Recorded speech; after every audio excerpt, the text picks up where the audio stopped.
Friends and family, welcome back. This is We've Got Issues. It is a lively discussion about the topics of the day that will hopefully be relevant to you. It is a group of friends that have been knowing one another for more than 40 years, and we are coming to you today to talk about what we've been talking about privately, but now publicly. And it's always a good time to get together with these three amazing individuals who've been part of my life that I know and love, and I think you will too. First of all, we've got Ron Evans. What's going on, brother?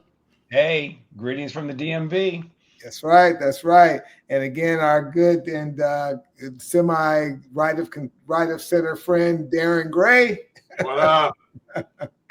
From the Big D, and with us once again is the lady of the house, so to speak, our own Ella Neely. What's up, Elle? Greetings, everyone. Hi, everybody.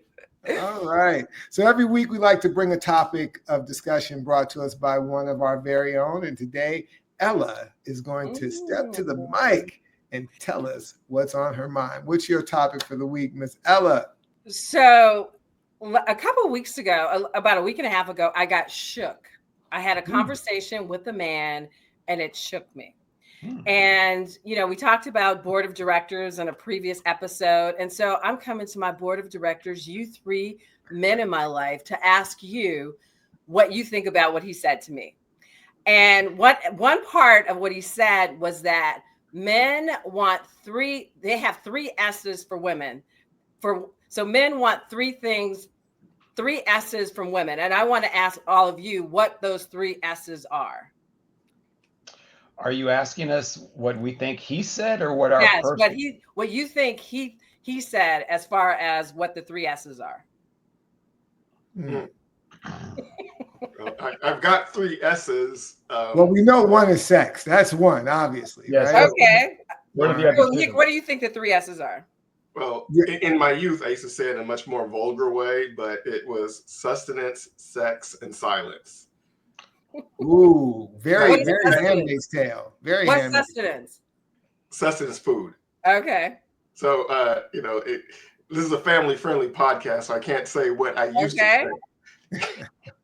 Unless maybe three F's. It was three F's, not three S's. No, there were some F's in there, and sex obviously is one. I think that he probably said support, and the third would be something around simple life, non-drama, so simple existence. Nick? I like Ron's. I can't really add much to it other than what I was going to say was serenity or whatever, right? That's the word. So I think that's it. Obviously, sex is one. Maybe the other thing is spirituality, right? So that amongst all the things that said, they want spirituality, men. Well, I can't speak for the guy that you. Yes. But I can think about what I and other guys that I know want. If you're talking about the three S's, I'll tell you what it would be for me. How about that? Because I can't say what it would be for him. Okay. But it certainly would be for me. And if they have to be S's, I think sex obviously is one. That's Darren. Is your cat in the background? What was that? Oh my God. But actually not at the top of the pyramid, right? Okay. I do need support, right? I want emotional, like I want to be able to be vulnerable, so that I can not have to fight dragons outside and have to fight dragons inside. So support is helpful. You get those two things right, then I don't know if sustenance in the way of food is important, but I don't really cook, so somebody needs to cook, so that would be helpful sustenance. So that's what it would be for me. So Darren hit it right on the head. He said silence and a sandwich.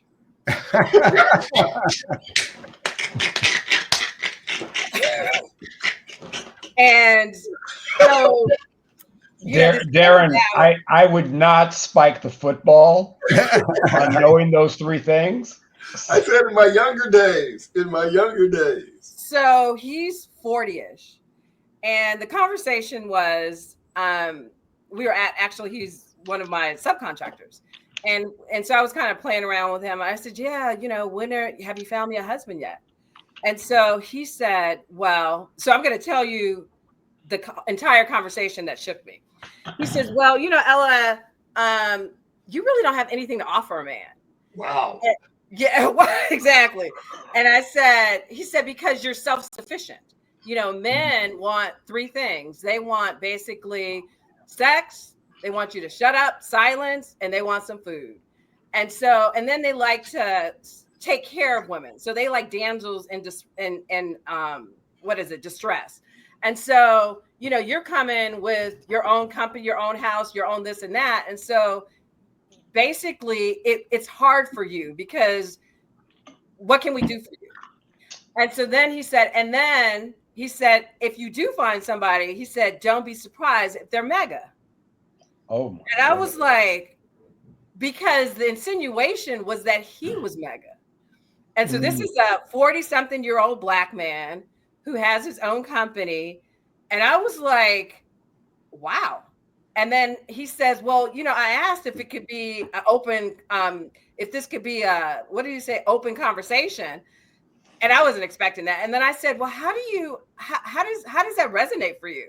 And he says, well, he does what he says he's going to do. I mean, I'm about immigration. I'm about the Second Amendment. And, what was our other choice? That chick? That chick. And I was done. Well, I was like, that chick. Wow. He said, we are supposed to be the greatest nation in the world, and people would be laughing at us to have a woman as the head of our government. I guess he doesn't know about Margaret Thatcher. And I was just, between the SS, the three S's, the mega, the chick, and that comment, and he was serious. And this is 40-something. And it was like, and all my friends think like that. And so you guys are my trusted advisors. You're men. I'm throwing this to you. I mean, I don't even know how to respond to that. I was actually shook by that. Well, the one thing that they have done, and the Democrat Party has done research, is that they are losing a lot of men because the way in which they're portraying what men should be. You shouldn't have all the male characteristics are bad. And so they're bleeding, particularly African American and Latin men, because they're telling men that your male qualities are bad. And so I can see why a lot of men, Black men and Hispanic men, particularly those who are, lower middle class, why they will be appealing to that, because there's this masculinity that the Democrats seems to demonize, and their own research is telling them this. It's interesting because no matter what, I think character matters. And so at the end of the day, character matters. So you would say that you would rather have a racist, misogynistic person as opposed to an educated woman, because it all came down to a woman, that women weren't good enough. And it was shocking. And, I guess I'm in this bubble and I don't really talk to enough people to understand how men really, or especially young men, feel about women. But that was shocking. And I remember, I remember Tracy saying at a party, she was like, there's more people that voted for Trump than you realize. They just don't talk about it. Yeah. And I felt that at that moment. Yep. And I was like, wow, this is deep. So when you have, the former President Obama lecturing Black men on, you this, you that, when people start wagging their, it really does deal with the male psyche the way the Democrat Party is dealing with men. And, if there are only two choices, then, you're pushing people into the other camp. No, but I don't even think it's the Democratic Party. I mean, you're a black man. You got a black mother. I mean, that doesn't make any sense. No, I'm not saying me. I'm not saying me. It's not politics. It's about how you think. Politics. You talk about women. Exactly. It's all about being a woman. But it's also the right woman, right? You know, like I don't think there is a right woman. Yeah, Darren, it's being a woman. Period. Yeah, let me try to jump in. Let me say, in 2016, I thought Elizabeth Warren should have been the next. You're talking politics. But there's not going to be a woman elected in the United States because men do not believe that women are good enough to run this country. I don't know. I think it has to be because all of the women that have come before us have been brilliant, have been better than the men, but it's all about her being a woman. But we're not talking about politics. So we're not talking about politics. But it all crosses over. Ron, you get in there. Yeah, I don't want to talk about politics. Yeah. We do that enough. This is more personal conversation. Ella, I'm gonna turn the dial back, way back, to a dinner party you had at your mom's house, and at the table there was my girlfriend at the time to my right. There was your friend who was a teacher that I ended up. I know what you're about to say. And then she had some fine man to her left. Okay. And we were having, we were at your dinner. We weren't invited. This was the pretty people table. We were at the kids' table. We were having conversation, and your friend said, I don't need a man for much. And I looked at her, I'm like, damn. Damn. You always say that. Oh, because I've shared that with my oldest daughter. Yeah. Because really the important thing to understand, Ella, is no one's coming in on a white horse to save our Black women. Okay. We got to do it. You got to do it on your own. Okay. And men's insecurities of not wanting to have this feeling of I'm competing, or my wife makes more than me, or my date makes more than me. You know, those are called weak men. Okay, and you don't have time for that. It's just weak men, and it's like, okay, thank you for self-identifying. Now I need to move on, because that's not how all men are. Can you reconcile the go out, kill something, drag it back to the cave for me? Absolutely. Actually, you know what?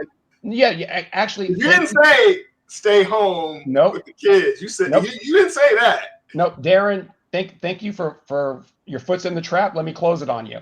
So, one of the reasons why we have been as fortunate as we are is I always talk about how I need to go out of the cave, kill something, and drag it back. My wife hunts. She a hunter. Okay. Never talk about that part. She a hunter. Let me talk about that part. She has been hunting side by side with me for 30 some years, and she hunting. When I couldn't find anything, she was out hunting. So that's what a strong woman looks like, is they both we go out of the cave together, and then we bring back the bounty, and we don't say mine and yours, it's ours.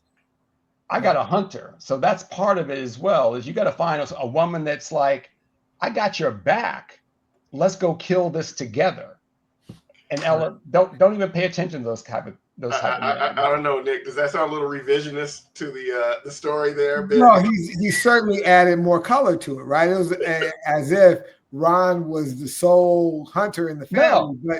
But I tell you, it's beautiful in the sense that, Ella, I think in a crude way, this gentleman who you were talking about is saying the same thing that I think Ron, myself, and Darren would say, which is that, and maybe he had some extra sauce on the side, but the idea of having a woman who can be supportive, right? Mm-hmm. Who can deal with your needs around sex and in the kitchen are not foreign concepts to most men, right? Most men, I think the three of us included, would welcome that. And on top of that, welcome a woman who's accomplished in her own right, has the ability to, need for nothing, but be open to everything, right? That's a welcome concept for most guys. But I think in his way, in his maybe more juvenile analysis of it, and is more like, and I think sometimes it's more bluster than it is real, right? If a guy met a woman who he was truly attracted to in some way, and she was accomplished, and she, was, had all the other attributes that he mentioned, other than the silence, right? The silence, that's where I jump ship, right? Unless his version of silence is just not giving you unnecessary grief, because there is that out there too. There's some women who want to have something to say about every little thing. They want to fight every little battle, or they want to like all of that kind of stuff. And I'm not saying that it's only a woman thing. I'm just saying that if you are like Ron, who wants to go out and drag something back, when you come back to the cave, you don't want to hear about like all the that there's a leaky roof in the cave, and you ain't nothing, that gazelle you brought back is not big enough, and what about that? Like, you don't want all of that, right? You want the neighbor's gazelle is larger. Exactly. They want to compare your gazelle to Tom's gazelle or whatever. You know what I mean? Like, you don't want any of that. So silence in his thing, I think is overstated, but maybe that's exactly what he meant. But to Ron's point, I think there are myriad men, particularly in the world we live in today, where it actually takes to live a great life, unless somebody's just absolutely killing it, like financially, it takes two people working together, right? Absolutely. Maybe not even doing the same thing. One person's better at the finances, another person's better at making money, somebody's better at investing money, somebody's great around the house, somebody's good in the community, like whatever it is, building friendships, like you got to be complementary. And so his analysis, I think, had very little nuance or value to it based on what you've said. Well, I got a quick question for Ron. Would you say that this is an American male philosophy based on, I know you're not outdating Europeans, but you've been around European men. What's your perspective on the American male psyche in general and the European male psyche, just in respect to what Ella said? I really can't, I don't have enough data to form an opinion. I can tell you what our Dutch family is like. She was a high-powered chief human resource officer that was going around from country to country, and he was the stay-at-home dad of their 3 kids because she got the visa and all the jobs and all the perks, and he stayed with the kids. It is definitely a different opinion. It's not as machismo like in America, but I think that's also socioeconomic here as well. I think that if my wife were, some board of director making gazillions of dollars, I would have stayed at home probably and raised the kids. If I was working some low paying job where the cost of daycare was more than I was bringing home. So that's more normal in Europe than it is here, but I don't know. Do you think you could have done that? No, I'm not a nurturer. I can fawn over my kids, but I like to say I love my children, but only in small doses. So no, That's I can. real. Yeah. And Darren, let me just make sure I clarify a point, because I said a man's job has only one job. I believe that in my heart. To have a spouse that also hunts doesn't absolve the man of his job, because the woman could say, I want to stay at home, which, my wife did for a couple of years. They have the opportunity to do things. Ultimately, it's still upon the man in the union to go kill something. But if they're killing and they're hunting too, it's a bounty. So. And I just want to say, I didn't take what he said personally to me, because he wasn't talking about me as far as I was concerned, but the thought that he had those thoughts, that was what was unfortunate, because like Ron said, we have daughters out there that are looking for husbands. That's right. And this is what the 40-year-old accomplished Black man is thinking. And that was sad to me. I That's think Ella, what one Black man was thinking. And again, Ella, I don't know how true to life any one conversation really is. Like, you may look, if you had insight into his personal track record, the people he's dated, the relationships he's been in, right? Like, that may He's expose. married. He's married? Yeah. For how long? Yeah. I mean, he has kids that are 20, and Okay. I mean, yeah, he's been married for a long time. Okay. So, which again may or may not inform. Like, if you were to talk to his wife, maybe his wife might have a different version of what his actual personality is like. I don't know. Maybe it was exactly that. But even if it is, that's just one data point. Now, go ahead. I understand that, but I'm saying, but you know, they talk about the 40-year-old Black men who have their own business. When he said that, and then he said, all my friends think like that, I was shook by it, because I would not have guessed that. Yeah. So I'm gonna dance lightly on this analogy. I would suspect if we reflected, we probably could think of people or a person that we know that would not enjoy a strong Black woman, that they would appreciate silence, they would appreciate being catered to. Bring me a sandwich, I'm the man. So I don't think, Nick, that this is an isolated phenomenon. I think this is more prevalent than you realize. Go ahead and name Darren by name. Just he's here. Well, I listened to I can't think of his name. Oh my God! He's from Boston. They have a podcast. From Boston? It's two Black, huh? You said someone from Boston? Yeah, they have a podcast. It's two Black men, and one of them is looking for love. And he made a comment, and he said, "Well, I don't like to date Black women because they don't appreciate what they get from us." Wow. I mean, so it's like, wow. You got to change your podcast appetite. Well, yeah, no, you unsubscribe. And I stopped listening to the podcast after that, because in my mind, you're crazy. You're a fool. I mean, for you to, it's one thing to say it, but it's a whole nother thing to put it out in the world. And I just lost so much love and respect at that moment. Right. So, right. For those of us who came to age in the post Wesley Snipes era, you have to go back to a previous podcast to understand that. Some of us was happy if we got female attention. So, like, my whole thing is like, I want to bat for the cycle. I want the Black one, the white one, the Hispanic one, the Asian one, because I was getting no love in college because Ron was sucking up all the women. Thus, you see Darren's kind of skewed personality. Yeah. He's trying to rationalize his life. Yeah. Preach, Ella. Preach. You know, for those who know, we understand what that comment meant. Oh, right.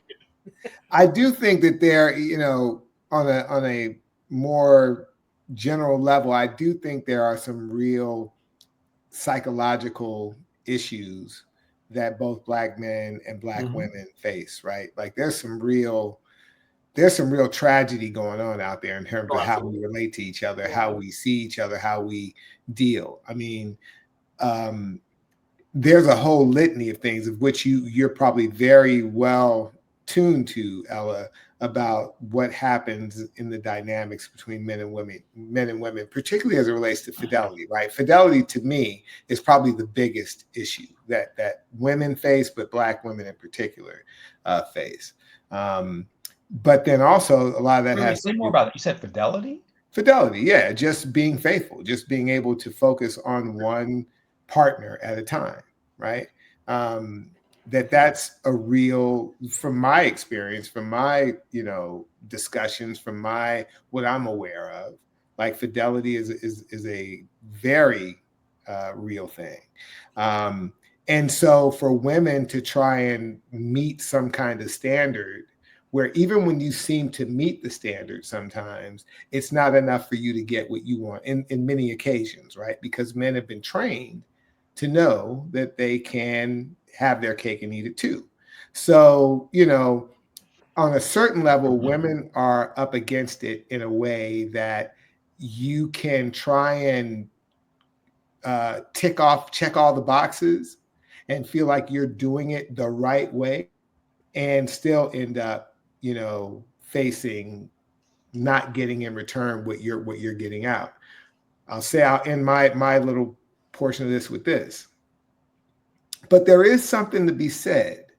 There is something to be said for having self-awareness, right? Because we all need to have a certain amount of self-awareness about the things that we do and we don't do that don't serve us, right? You don't want to be a particular way to connect with someone else if you're not being true to who you really are. Yeah. But you do need to be aware of things that you do or don't do that could be undermining your ability in that way. And I think that's a real problem for men, excuse me, that most of us aren't probably self-reflective enough to really, continue to improve over time. We get stuck in a way of being that may or may not be constructive personally or even particularly in our community. I want to push back a little on that, because sometimes being true to yourself isn't palatable. And I'm not talking about like sociopaths or anything, but if you have a particular way of being, like, not going to politics, but you look at Mike Pence, where he says that I will not be alone with another woman that's not my wife. Mm-hmm. Well, he got ridiculed for that, but that's his way of being. And sometimes as a man, you have certain things that just are the way that you are. And that may not be palatable to other people, but it's who you are. And my philosophy has always been, then you need to find someone who will accept you as you are. Don't change who you are to fit some mold, or someone expects you to change later. Like, we're together now, but I want you to grow and evolve. I remember years ago, I said, I have no interest in growing and evolving. I like me the way I am. And that was like, oh my God, there's something wrong with it. I'm like, no, I'm clear on what I am and who I am. And I'm fine with that. In that particular, was when I was younger, in that particular relationship, I was like, this is who I am. I'm not going to change. And, it was frowned upon. But I think there is a value in understanding who you are and dealing with the consequences of that. Right. I don't think you're pushing back on the point as much as you think you are. I think that we all need to know who we are. But I just happen to take the opposite view of the long view than you do. I told my wife when we got married, I am who I am today. Mm-hmm. And hopefully, as I continue to grow and to continue to take in information and have a level of self-discernment, hopefully that's going to even just get better over time. Not that I'm uncomfortable with who I am, but I'm clear that I only know what I know today. And that's not everything. So I'm open to being available to new wisdom, new ways of approaching things. Absolutely. Hopefully some of them brought by you, would be great, because you want to be with a partner who together the sum is better than the individual parts. Absolutely. Yeah. So I mean, I think, I mentioned Ella's friend's famous comment that I love almost 40 years later. The other one that I use that I've taught our girls is, especially now that the oldest one is dating, is you can be broke on your own. You don't need a man's help. Right. Okay. And, I think when you unpack that, it's like, look, you need to go get yours. Okay. Because again, Prince Charming's not coming. If you meet someone, that's amazing. That's awesome. But you need to understand financial literacy. You need to understand real estate. You need to understand how to navigate corporate America. You need to be standing on your own 2 feet as a young lady in this world, not expecting a man to come save you. And I think that it's hard out there for women. I'm seeing that more and more as my daughters get older. And it also means it's more important for us to have examples like Ella, having examples like our ASU friend that says, you know what, I'm going to go spin the globe and I'm going to go there. I'm just going to go see places on this planet because I don't need a man to come with me. I'm just going to go see it myself. And I admire both of you for very different reasons, because you're saying, you know what? I'm good like I am. But also not to the exclusion of that, right? You can Right. go conquer the world, see the world, make a ton of money, and you're not saying I don't want the other thing. Right. In the meantime, I'll just be about my business. Right? 100%. Yeah. Oh, absolutely. Yeah. Good Ella, topic. Good topic, Ella. Yeah, you've brought some smoke for the people. So well, you guys are my trusted advisors. And so I just needed to understand what you thought about that. So what did you get? What did you get from having heard all that you've heard? Are you still equally shocked? Does it give any context? Like how does this land for you? Well, so I was still shook by it, but I was shook just because I wasn't expecting it. And so, talking to the three of you, I just realized that I just don't have enough exposure. You know what I mean? Because Darren, as conservative as he is, he hit the three right on the head. I want to ask you, and you guys all kind of said a version of silence. It was serenity. It was because Nick said serenity, Ron said support, and it's kind of all about, or simple. It's all about, I don't want a lot of mess. I don't want any drama and stuff. And so it was kind of all in the same kind of frame. But I just learned that I think it's universal. I mean, you know what I mean? I mean, at the end of the day, you guys all were in the same. And I think it's important that women know that men want it to be, they want sex. Cause a lot of times women don't want to give sex. I mean, it's so important. If you're not doing it, somebody else is. And they want it to be simple, and they want food. Because one of the things that I didn't say that started off the conversation was, I said, when do you have the man? He was like, here I am right now. And I was like, you're a married man. And then he said, well, do you think that there's going to be somebody who's available to you that's single, that has all the stuff that you have, and da-da-da-da-da-da? And so that's when, it comes back to what you said, Nick, about fidelity, because he said, so in my mind, I'm like, wow, so all I get is married men, that there's not any other single men out there that are compatible to me. And so I just kind of laughed when you kind of said that. And when he said it, I was like, wow, this just keeps getting better and better. But but like you said, Ron, what I tell my daughter is that you have to be self-sufficient. You need to do everything that you want before you get married and have children. Because once that comes, then you are now a family, and your life isn't about yourself anymore. It's all about taking care of your family, your husband, and your children. And so that was one of the things that I instilled into her. And, she did that. I was like, if you want to get a graduate degree, you want this, you want that, do it all now, because your life is going to change drastically once you get married. So it also changes for the man, because my life was not my own after our first child was born, but I do understand it.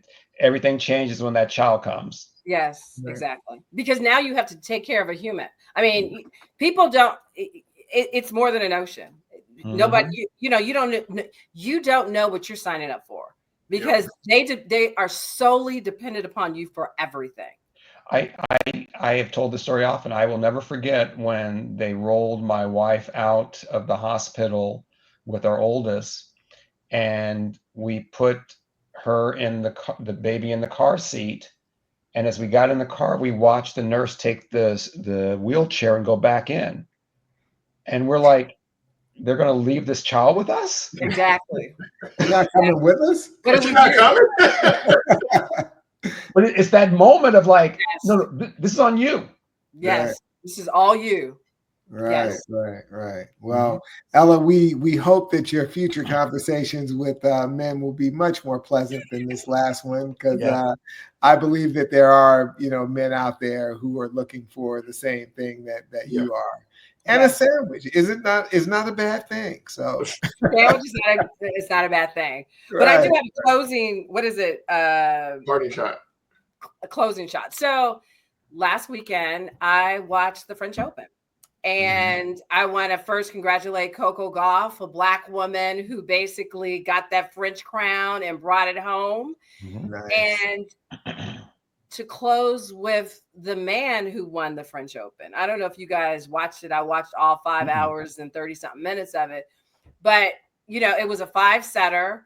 And in the third set, he had 3 match points against him. And not only did he have 3 match points, but also the other guy had broken his serve, and so he was behind serve. So anyway, this man came back and won this match. And so it's all about, and so I just love it because it's all about believing. It's all about trying with all that you have, not giving up when you think that the door has closed, and just moving forward one ball or step at a time, because you just don't know what you can get if you just keep moving forward. That's right. Yeah. That's Absolutely. True that. Yeah. It is a nice lesson for every aspect of life, right? Yes. Moving forward, whether the odds are in your favor or against you. So, well done, Ella. You have enlivened the conversation here. Fire. Yes. We can't wait to hear your next topic. So if you guys at home have resonated with what we said, I'm sure this topic is relevant to many women and men out there who have or either are looking for relationships, in relationships, getting out of relationships. It really is about how men and women, and particularly as Black people, how relationships, which way are our relationships going, and what are we looking for, and what do we offer one another in addition to what we're hoping to give back, because that's really the trade-off that we're looking for, is to be able to give as much as we get. So Ella, thanks again. And if you guys have comments out there, we look forward to hearing from you. And with that, we're going to wrap this session up, and we'll come to you again in the future. Guys, always pleasure hanging with you guys, and we look forward to doing it again. And we'll see you guys next time. Take care. Bye. All right.